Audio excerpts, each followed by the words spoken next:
सभी विद्यार्थियों को मेरा नमस्कार। तो जैसा आप सभी जानते हैं कि पिछली वीडियो में हमने जो कबीरदास जी की साखियाँ हैं उसकी व्याख्या हमने की थी। तो आज की वीडियो में जो कबीरदास जी की साखियों के अंतर्गत ही इनके जो शब्द हैं, 2 शब्द हैं, उनकी व्याख्या हम करेंगे। तो प्रारंभ करते हैं। प्रथम जो शब्द है, मोह को कहाँ ढूंढे बंदे मैं तो तेरे पास में, ना मैं देवल ना मैं मस्जिद ना काबे कैलाश में, ना तो कोने क्रियाक्रम में नहीं योग बैराग में, खोजी होए तो तुरते मिली हों पल भर की तलाश में, कहे कबीर सुनो भाई साधो सब श्वासों की श्वास में। तो कबीरदास जी कहते हैं कि मोह को कहाँ ढूंढे बंदे मैं तो तेरे पास में। कबीरदास जी कहते हैं कि परमात्मा जो होता है, ईश्वर जो होता है, वो अपने भक्त को कहता है कि मोह को कहाँ ढूंढे बंदे मैं तो तेरे पास में। हे मनुष्य, तू मुझे कहाँ कहाँ ढूंढता फिर रहा है, मैं तो तेरे पास में ही हूँ, तेरे समीप हूँ, तेरे नज़दीक हूँ।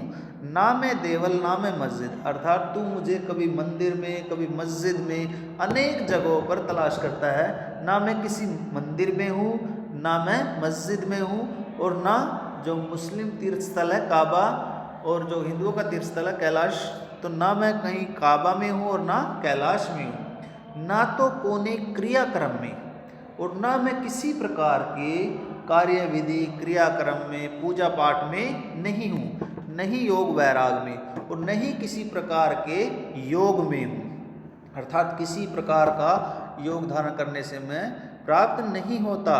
खोजी होए तो तुरते मिलो, अगर मुझे सच्चे मन से खोजना ही चाहते हो, पाना ही चाहते हो, तो मैं उसे तुरंत ही मिल जाता हूँ पल भर की तलाश में, अर्थात क्षण भर की तलाश में ही मैं उसको प्राप्त हो जाता हूँ। कहे कबीर सुनो भाई साधो, कबीरदास जी कहते हैं कि हे सज्जनों, सब श्वासों के श्वास में जो ईश्वर है वो मनुष्य की सांस के अंदर निवास करता है। अर्थात अगर मनुष्य का हृदय मन पवित्र है तो ईश्वर जो है वो उनकी श्वास के अंदर अर्थात सांस के अंदर निवास करता है। उसको कहीं पर भी बाहर खोजने की जरूरत नहीं है। दूसरा पद देखेंगे। संतो भाई आई ज्ञान की आंधी रे, भ्रम की टाटी सबे उड़ानी, माया रहे न बांधी, हिति चित की दे थूनी, गिरानी मोह बलिंडा टूटा, तृष्णा छानी परी घर उपरी, कुबुद्धि का पांडा फूटा, जोग जुगती करी संतो बांधी, निर्जु चुए न पानी, कूड़ कपट काया का निकसया, हरि की गति जब जानी, आदि पीछे जो जल बूटा, प्रेम हरि जन भीना, कहे कबीर भान के प्रगटे उदित भया तम खीना। तो दूसरे शब्द में कहते हैं कि संतो भाई आई ज्ञान की आंधी रे, कि हे सज्जनों, जब ज्ञान की आंधी आती है, संतो भाई आई ज्ञान की आंधी रे, जब ज्ञान रूपी आंधी आती है तो उस समय भ्रम रूपी जो छान होती है, भ्रम की टाटी उड़े सबे उड़ानी, माया रही न बांधी, अर्थात वह उड़कर दूर हो जाती है, नष्ट भ्रष्ट हो जाती है।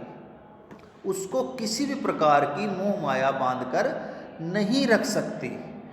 हिति चिति की द्वे थूनी गिरानी, अर्थात हिति चिति मन रूपी जो दो बलियां थी, हिति चिति जो मन रूपी हृदय रूपी दो बलियां थी वह भी गिरकर टूट गई। मोह बलिंडा टूटा, और मोह रूपी जो बलिंडा अर्थात उनको जो थामे हुए था, जो खंबा था, वह भी नष्ट हो गया।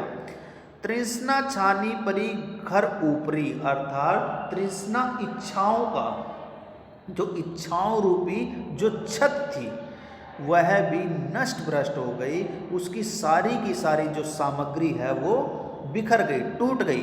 कुबुद्धि का भांडा फूटा, कुबुद्धि अर्थात बुरी बुद्धि जो मोह माया में अर्थात इच्छाओं में फंसी हुई थी, विभिन्न प्रकार की वासनाओं में फंसी हुई थी, उसके सभी प्रकार के भांडे होते हैं बर्तन, सभी प्रकार के जो बर्तन हैं वो टूट चुके हैं।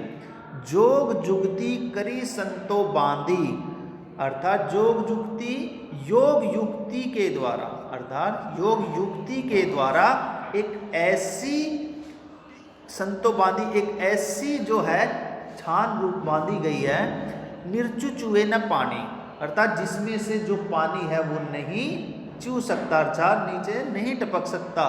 कूड़ कपट काया का निक्षया, अर्थात कूड़ कपट छल कपट और छल कपट का जो है उसको प्रभावित नहीं कर सकता।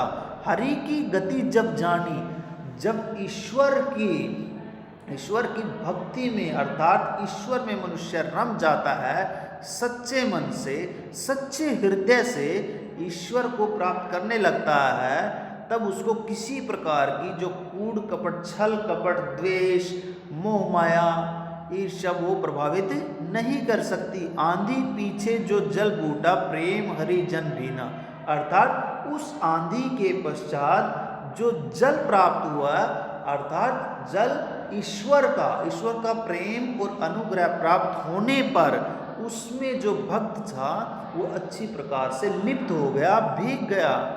कहे कबीर भान के प्रगटे उदित भयातम खीना। अब कबीरदास जी कहते हैं कि अज्ञान अर्थात ज्ञान रूपी सूर्य के प्रगटे मैंने प्रकट होने पर, उदित होने पर, भयातम खीना, तम प्रायवाची अंधकार का जो अज्ञान रूपी अंधकार है वो नष्ट हो गया। तो ये दो शब्द की व्याख्या आज की वीडियो में हमने की है। तो सभी विद्यार्थी इस शब्द की व्याख्या को अच्छी प्रकार से देखेंगे, सुनेंगे और उसको अच्छी प्रकार से याद करेंगे। कल के वीडियो में PDF में आपके पास जो इनकी व्याख्या संबंधित प्रश्न उत्तर हैं वो आपके पास आएंगे। धन्यवाद।